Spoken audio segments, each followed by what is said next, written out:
NBC News, this is Today with Katie Couric and Matt Lauer. Thanks for showing up this morning. Meanwhile, inside Studio 1A, I'm Katie Couric, along with Weekend Today's Lester Holt and Al Roker. The aforementioned Matt is off today, and coming up in this half hour, medical breakthrough or Big Brother gone too far. Yeah, the government has just approved the use of a computer chip that would be implanted under your skin so doctors can quickly access your medical records. Some call it a giant step forward. Others worry about the invasion of privacy it may represent. We'll show you how the chip works in just a few minutes. Up next, would you implant a computer chip under your skin if it could save your life? Apparently, it's not science fiction anymore. This morning on Today's Health, a computer chip that could be implanted under your skin so doctors can quickly access your medical records. The FDA just gave a Florida company the go-ahead to do it. You might recall about 2 years ago, a family was implanted with the Microchip right here on the Today Show. Scott Silverman is the chairman and CEO of Applied Digital Solutions, the maker of the Microchip. Scott, good morning to you. Thanks for joining us. Good morning, Lester. Explain to me briefly what the Microchip is and what it is supposed to do. The Microchip is a tiny miniaturized RFID or radio frequency identification microchip. It's 11 millimeters by 1 millimeter. It's about the size of a grain of rice. Well, we've got one sitting there by a penny to give us a little perspective of the size. Very Correct. Tiny. You implant it under the skin how? It gets injected, just like getting a shot of penicillin or any medicine that you would get in a doctor's office. It goes in the upper right arm, which is the area that our physicians have chosen for ease of access as well as biocompatibility. And in a minute we'll talk about how you scan it, but tell me what information is on that, why that would be of great use if I show up in an emergency room. Yeah, on the chip itself is only a unique identification number, and Microchip can be used for the medical application as well as a security or a financial application. In the case of a medical application, on a database that ties to the chip, you can provide all your medical information, such as medical device information, medical records, and personal information. You choose what information goes on there, and you choose the type of affiliates, such as emergency rooms, that could have access to that information. Is this the same thing that I have implanted under my dogs? I know this sounds horrible, but they did something on my dogs where if it gets lost, you can match the dog Actually, up. It's not horrible. Our sister company, Digital Angel Corporation, manufactures a product that Shearing Plow distributes by the name of Home Again. Home Again is the implantable microchip for dogs and cats. Same technology. Same technology. Millions of them a year go into dogs and cats around the world. In fact, a few weeks ago here on the Today Show, you had the American Kennel Club who actually scanned a dog on national television with our chip and our scanner. All right, enough about dogs now. Yep. Again, you go to the emergency room, this information is there, but to access this, the hospital has to have the scanning device. How soon will hospitals have the technology to match up with this chip? Well, thanks to the FDA and their diligent work over the last 2 years, we now have the clearance to go to market with both the chip and the scanner. All right, show me how this works, because you've got a scanner here, and you have a chip implanted. Is it underneath your right arm? It's in the right arm. You power up a scanner, and you simply scan the arm, and once you scan the arm, you'll see that the identification information. And on the laptop here you have it hooked up to, it says some number, but that doesn't tell me anything about your health condition now. From that number, they access your health records. Right, that's correct. If you go into further detail on the database about Scott Silverman, it'll have my driver's license information, it'll have medical information, it'll have financial information, and it'll have security information for ingress and egress into facilities. All right, you hear the sound of the background, people saying, Big Brother, too much information, a little scary. How do you respond to that? Well, you know, it's interesting. I used to get that question a lot 2 years ago. Today, we've gotten it a lot less. In fact, the Attorney General of Mexico and some of his staff have received this chip for security purposes. And when the acceptance rate of the product goes up significantly like it has, some of the privacy concerns go down. But to answer your question directly, Lester, what most people are concerned with is the invasiveness of this, that it goes in your body.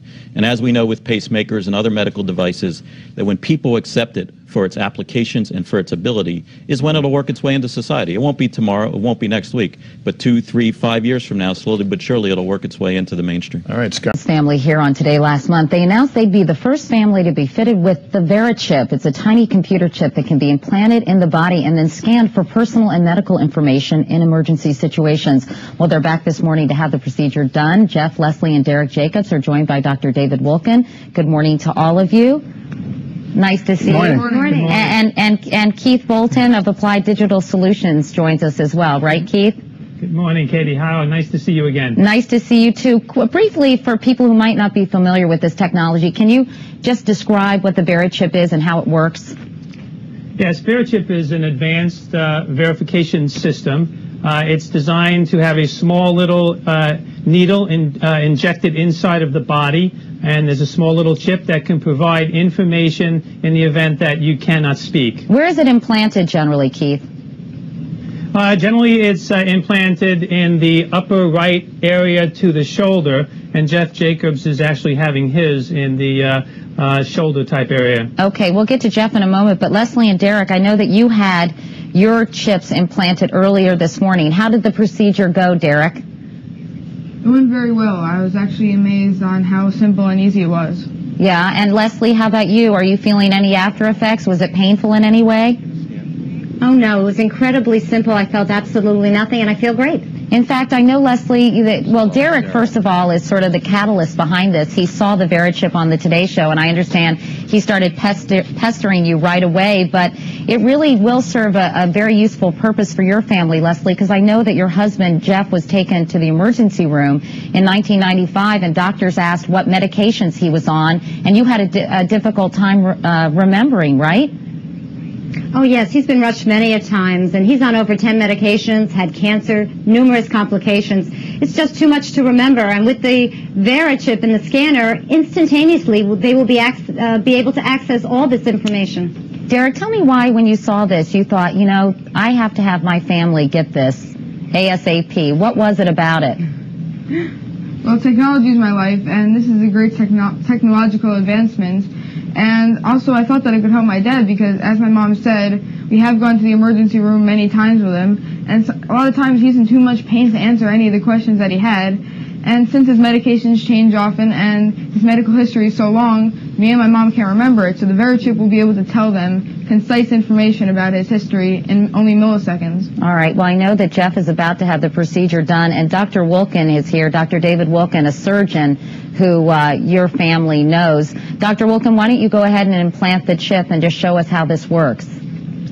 Okay, well, Jeff's already been prepped with a sterile field, and he's been infiltrated with a xylocaine to numb the area up. Can I have the chip, please? This is the insertion cannula, and we have to take the piece of tape off, which is in actual fact the hardest part of the procedure.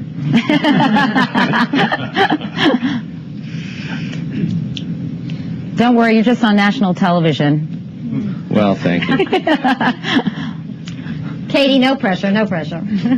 You know, while you're doing that, I just wanted to ask Keith. Keith, you know, this will be scanned for information, but how many emergency rooms in this country actually have scanners, and how will they know that they have to scan the patient in the first place? It's not like somebody can say, hey, by the way, I've got a VeriChip in my shoulder, check it out. A lot of times people won't be in a condition to say that, right?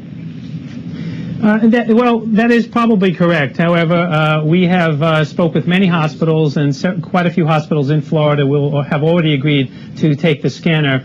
And as far as the procedure, we will give a particular card that would be in a wallet. In the event that they do not see the card, then the medical attendant will either ask you to have a chip, or we hope that the natural procedure would be to just scan over the particular area of the body so they can have that valuable information quickly. I understand this costs $200 for the implantation and then $40 for an annual fee to update information. Well, it's $200 for the chip itself, and then it's $9.95 to have your information stored in the FDA compliant database that we have. Jeff, well, first of all, Dr. Wilkin, are you finished? Yeah, we're ready. I've made a little incision in the skin, and I'm getting ready to insert the cannula. And the cannula is in, and the chip is now extruded, and we're finished. Okay, well, that was quick. Jeff, I don't mean to ignore you. How are you doing down there?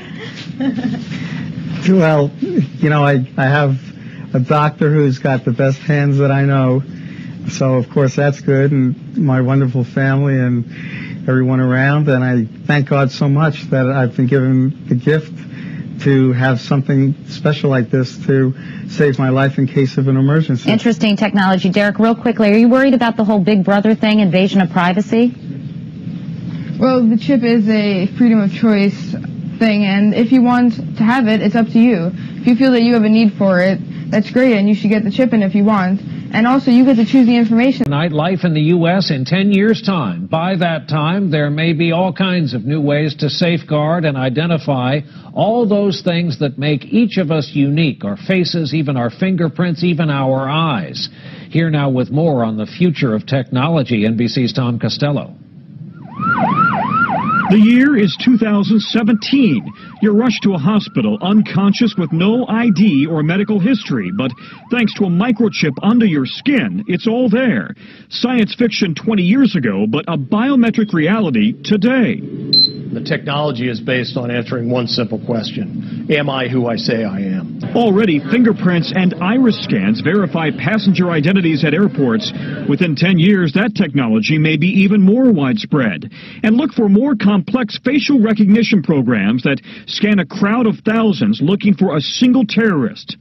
Today's facial recognition software starts with the eyes. Then it maps out the contours of the face and compares that against a database of millions, a database that's growing by the day.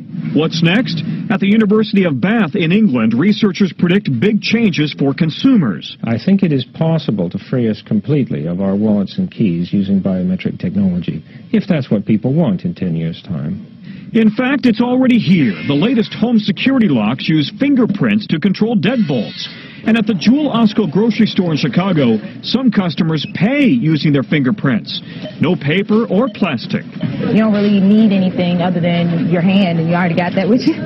So will future department stores scan our irises, like in the movie Minority Report, then offer products catered to who we are? Hello, Mr. Yakamoto. Welcome back to the Gap.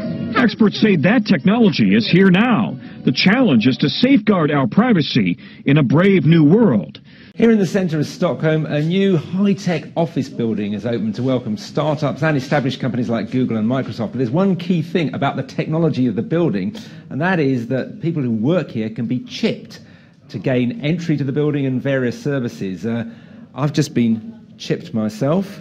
It's not a painless process, but it doesn't last too long, not too difficult. Minor surgical procedure, which basically involves a little chip the size of, I suppose, of a grain of rice being inserted under your skin, and you can then go off and have it programmed and then do various things inside the building. Let's go and have a look. And here's Hannah Schoblood, who is in charge of this whole chipping operation in this building. Now, you've been chipped yourself. Where's your chip? Yeah, I have a chip right here, which I use to access the entire office. So let's see if we can get into this particular This is how I do it. Okay. No need for passcodes. And we're in. So, what else can you use this for? Is it just for gaining entry to doors? Because that would seem a fairly simple thing. Absolutely not. I mean, with this technology, I interact with all kinds of devices all around us. It can be normally my smartphone. I unlock my smartphone, my computer, I unlock my bike, all kinds of things that are now part of the greater connected Internet of Things. But inside this building, you'll be able to do what else? What other thing will you be able to do? Oh, I open the front door, I open various office rooms, I open the copy machine so that I can log into it. So you can print just by putting your hand against the printer? Exactly. So it's instead of having some clumsy device in my pocket, I just put my hand on the reader. If we help show people that this is really not that complicated, it's making our lives easier, I think people will actually welcome this tool to make their lives easier. And is there a sort of wider philosophy behind it? We are early adopters of this technology. We experiment with it. We learn it, how it works, because I think that there might be a day when the tax man or the big corporates will come to us and say, hey, try this chip, try this implant. And then we, the biohackers, who understand this technology, and operate the photocopier with a chip implanted in their hands. The radio frequency identification RFID chip is made from Pyrex glass and contains an antenna and microchip with no need for batteries. Now, instead of identification cards and passcodes, all a worker has to do is wave their hand in front of a sensor. It currently enables people to open doors, operate a photocopier, and swap contact details via a smartphone. It felt pretty scary, but at the same time it felt very modern, very 2015. The high-tech Epicenter office block was inaugurated last month and aims to bring innovative companies, large and small, together under one roof. Co-founder and CEO Patrick Mesterton said his office complex was the ideal location to test such a technology. The chip is the size of a larger rice grain. It's about 12 millimeters in size. That's put in with a syringe. And it sends an RFID code, so it's an identification tool that can communicate with objects around you. So practical here, you can open doors using your chip. You can do secure printing from our printers with the chip, but you can also communicate with your mobile phone by sending your business card to individuals that you meet. While the current range of benefits the chip offers is rather limited, Mesterton said the aim is to explore what possibilities the chip represents and see how products and services can be developed around the technology. In future, as the applications that can be used with the chip are developed, the hope is that workers in the building will be able to purchase food in the canteen and even check their health. So some of the future areas of use, I think, like anything where you today would use a PIN code or a key or a card. So payments is, I think, one area. I think also for healthcare reasons, that you can sort of communicate with your doctor and you can get data on what you eat and sort of what your physical status is. He said that unlike a mobile phone, the chip could not be tracked, and he did not see any integrity issues. You have your own identification code, and you're sending that to something else which you have to grant access to.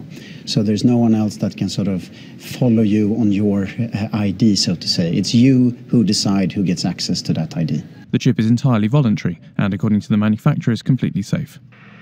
Since the amount of metal in the chip is so small, there's no risk of it setting off metal detectors, and it's also safe during MRI scans.